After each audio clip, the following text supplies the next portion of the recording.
नमस्कार दोस्तों, क्या आप सभी को पता है कि मलमास में किए गए पुण्य से और बाकी महीनों में जो दान दक्षिणा करते हैं उससे ज़्यादा पुण्य फल की प्राप्ति होती है।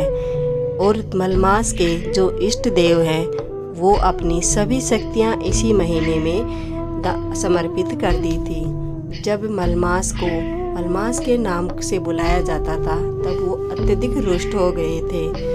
तब भगवान विष्णु जी ने स्वयं श्री कृष्ण जी के पास लेके आए थे। श्री कृष्ण जी ने कहा था कि मुझ में जो भी दिव्य शक्तियां हैं वो सब तुम्हारे अंदर समाहित हो जाएंगी। इसलिए जब भी कोई स्त्री पुरुष इस महीने में कहानी सुनेगा या सुनाएगा तो उसे उतने ही पुण्य फल की प्राप्ति होगी जो उसे व्रत करने या दान दक्षिणा करने पर मिलती है। इसलिए सभी स्त्रियों और पुरुषों को ये कहानी जरूर पढ़नी और सुननी चाहिए, जिससे कि उन्हें भी दान दक्षिणा जितना ही पुण्य फल प्राप्त हो। इस अधिक मास के इष्ट देव श्री कृष्ण जी हैं। जब सभी महीनों के इष्ट देव थे तो मलमास का कोई इष्ट देव नहीं होने के कारण वे काफ़ी रुष्ट हुए थे। और रुष्ट होने के कारण श्री कृष्ण जी ने उन्होंने कहा था कि मैं आपका इष्ट देव हूँ और मेरी सारी शक्तियाँ तुम्हारे अंदर समाहित हो जाएंगी। इसीलिए मलमास को अधिक मास कहा जाता है और ये 3 साल में एक बार आता है। इसलिए इस महीने में दान दक्षिणा देव पूजा करने से बाकी सभी महीनों से अत्यधिक फल की प्राप्ति होती है। जब भी आप किसी को दान दक्षिणा या फिर कोई हवन यज्ञ करवाते हैं तो उसका पुण्य फल आपके पूरे परिवार को मिलता है। परिवार के किए गए पापों से आपको मुक्ति मिलती है और पूरा परिवार खुशहाल जिंदगी जीता है। इसलिए मलमास के महीने में जितना हो सके उतना दान और पूजा पाठ करनी चाहिए। अगर हो सके कोई स्त्री या पुरुष इस महीने में एक बार खाना खाता है और जमीन पर सोता है तो उसे भी उतने ही पुण्य फलों की प्राप्ति होती है। अधिक मास में पुरुषोत्तम मास बनने की कथा ही बड़ी रोचक है। इस कथा के अनुसार सभी 12 महीनों के स्वामी अलग अलग हैं, परंतु स्वामीहीन होने के कारण अधिक मास को मलमास कहने के कारण बड़ी ही निंदा होने लगी है। इससे मलमास को बड़ा कष्ट पहुंचा। इस बात से दुखी होकर मलमास भगवान श्री हरि के पास गए और उन्हें अपना सारा दुख वृत्तांत सुनाया कि मुझे किस प्रकार और किस नाम से बुलाया जाता है, मेरा कोई भी इष्ट देव क्यों नहीं है। तब श्री हरि उन्हें लेकर गोलोक पहुँचे जहाँ श्री कृष्ण विराजमान थे। भगवान श्री कृष्ण ने उनकी कथा जानकर उन्हें वरदान दिया कि मैं आज से तुम्हारा स्वामी हूँ। इससे मेरे सभी दिव्य गुण तुम में समाविष्ट हो जाएंगे। जैसे मैं पुरुषोत्तम के नाम से विख्यात हूँ वैसे ही तुम भी पुरुषोत्तम के नाम से जाने जाओगे। शास्त्रों के अनुसार इस महीने को मलमास या पुरुषोत्तम मास के नाम से जाना जाता है। जब श्री कृष्ण जी का नाम राम के रूप में पुरुषोत्तम था, इसीलिए इस महीने का पुरुषोत्तम नाम दिया गया। हर तीसरे साल पुरुषोत्तम मास की उत्पत्ति होती है। इसमें दान जप तप करने से मनुष्य को अत्यंत पुण्य फल की प्राप्ति होती है। इस मास में श्रीमद् कथा, श्री कृष्ण कथा या श्रीमद् भागवत कथा, गीता, राम कथा का वाचन करने से भगवान श्री विष्णु की पूजा करना बेहद शुभ और फलदायी माना जाता है। और इस महीने में तुलसी की पूजा विशेष रूप से करने से उसके सभी मनवांछित इच्छाएं पूरी करने का वरदान दूंगा। पुरुषोत्तम मास की कथा कहना सुनना ये बेहद शुभ माना जाएगा। इस मास में पूरे महीने एक ही समय भोजन करना, धरती पर सोना ये शुभ माना जाएगा।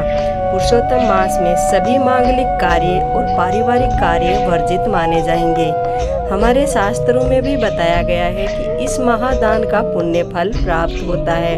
इसलिए भगवान श्री कृष्ण जी ने खुद कहा था कि इस महीने में अगर कोई तुलसी माता की दिल से पूजा पाठ करता है तो उसे सभी पुण्य फलों की प्राप्ति होगी। इस मास में अगर कोई यज्ञ उपासना पूजा पाठ करने से मनुष्य के सभी पाप ग्रह नष्ट हो जाएंगे। इस महीने में किया गया दान अन्य दानों से 100 गुना फल देता है। धार्मिक स्थलों पर स्नान करने से मोक्ष की प्राप्ति होती है। अधिक मास कब कहलाता है? जिस माह में सूर्य संक्रांति नहीं होता है उस मास को मलमास या पुरुषोत्तम मास के नाम से जाना जाता है। पुरुषोत्तम मास में दीपदान या वास्तव में श्रीमद् भगवत गीता कथा ग्रंथ का दान बेहद शुभ माना गया है। पुरुषोत्तम मास में दीप दान करने से वैभव लक्ष्मी की प्राप्ति होती है, इसलिए इस मास में हो सके तो दीप दान जरूर करना चाहिए। घर के आगे दीप जला करके रख देना चाहिए, जिससे कि दीप दान होता है और वैभव लक्ष्मी की प्राप्ति होती है। तपस्या का फल कैसे मिलता है ये देखिए। भगवान शंकर को पति के रूप में पाने हेतु माता पार्वती कठोर तपस्या कर रही थी। उसकी तपस्या पूर्णता की ओर थी। एक समय वह भगवान के चिंतन में ध्यान मगन बैठी थी। उसी समय उन्हें एक बालक के डूबने की चीख सुनाई दी। माता तुरंत उठकर वहां पहुंची। उन्होंने देखा एक मगरमच्छ बालक को अपने जबड़े में दबाया हुआ है। बालक अपनी जान बचाने के लिए प्रयास कर रहा था, परंतु मगरमच्छ उसे आहार बनाने के करुणामयी माँ को बालक पर दया आ गई। उन्होंने मगरमच्छ से निवेदन किया कि बालक को छोड़ दीजिए, उसे आहार ना बनाइए। मगरमच्छ बोला, माता ये मेरा आहार है, मुझे हर छठे दिन उदर पूर्ति हेतु पहले जो मिलता है उसे मेरा आहार ब्रह्मा ने निश्चित किया है। माता ने फिर कहा, आप इसे छोड़ दीजिए, इसके बदले मैं अपने सभी कर्मों के सभी पुण्य कर्म तुम्हें सौंपती हूँ। अगर आपने वीडियो को लाइक और चैनल को सब्सक्राइब नहीं किया है तो जल्दी से कर दीजिए। मैं अपनी तपस्या का फल दूंगी। ग्रह ने कहा, ठीक है माता। मैं उसी समय संकल्प कर अपनी पूरी तपस्या का पुण्य फल उस ग्रह को दे दिया। ग्रह तपस्या के फल को प्राप्त कर सूर्य की भांति चमक उठा। उसकी बुद्धि भी शुद्ध हो गई। उसने कहा, माता आप अपना पुण्य वापस ले लें, मैं इस बालक को यूं ही छोड़ दूंगा। माता ने मना कर दिया तथा बालक को अपने पास लेकर के उसे प्यार और दुलार करने लगी। इसीलिए कहा जाता है कि मलमास में सभी कार्य शुद्ध होते हैं, इसलिए इस मास को मलमास नहीं पुरुषोत्तम मास कहना चाहिए। माता ने बच्चे को गोद में लेकर ममतामयी माता दुलारने लगी। बालक को सुरक्षित लौटकर माता ने अपने स्थान पर वापस आकर तप शुरू कर दिया। भगवान शिव तुरंत ही वहां प्रकट हो गए और बोले, पार्वती अब तुम्हें जप करने की आवश्यकता नहीं है, हर प्राणी में मेरा ही वास है। तुमने उस ग्रह को तप का फल दिया, वह मुझे ही प्राप्त हुआ है, इसलिए तुमने जो भी उस बच्चे के लिए किया था वो मुझे प्राप्त हो गया है। अतः तुम्हारा जप तप फल अनंत गुना हो गया। तुमने करुणावश गर्वित होकर किसी प्राणी की रक्षा की, अतः मैं तुम पर प्रसन्न हूँ। मैं अपनी पत्नी के रूप में स्वीकार करता हूँ। ये कथा इस कथा में यही बताया गया है कि जो दूसरों पर दया और भावना दिखाता है उसकी परमात्मा स्वयं रक्षा करते हैं और सभी मनोकामनाएं पूरी करते हैं। व्यक्ति की असहाय की सहायता दयालु, प्रेम और करुणाकारी होता है। ईश्वर उसको स्वीकार करते हैं। ये कथा शिव पुराण में भी उल्लेख है।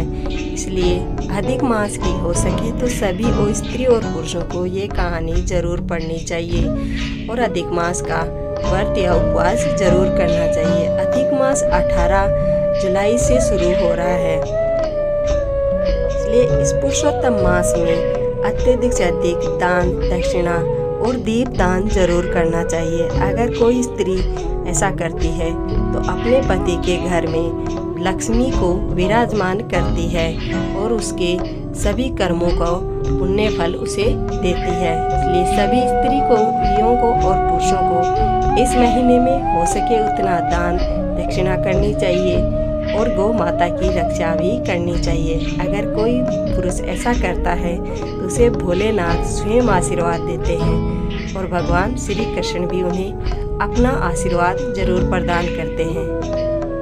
ओम नमः शिवाय। अगर आपको ये वीडियो और कहानी अच्छी लगी तो वीडियो को लाइक करना और कमेंट में जय बाबा भोलेनाथ या श्री कृष्णा जरूर लिखना और चैनल को सब्सक्राइब जरूर कर लेना।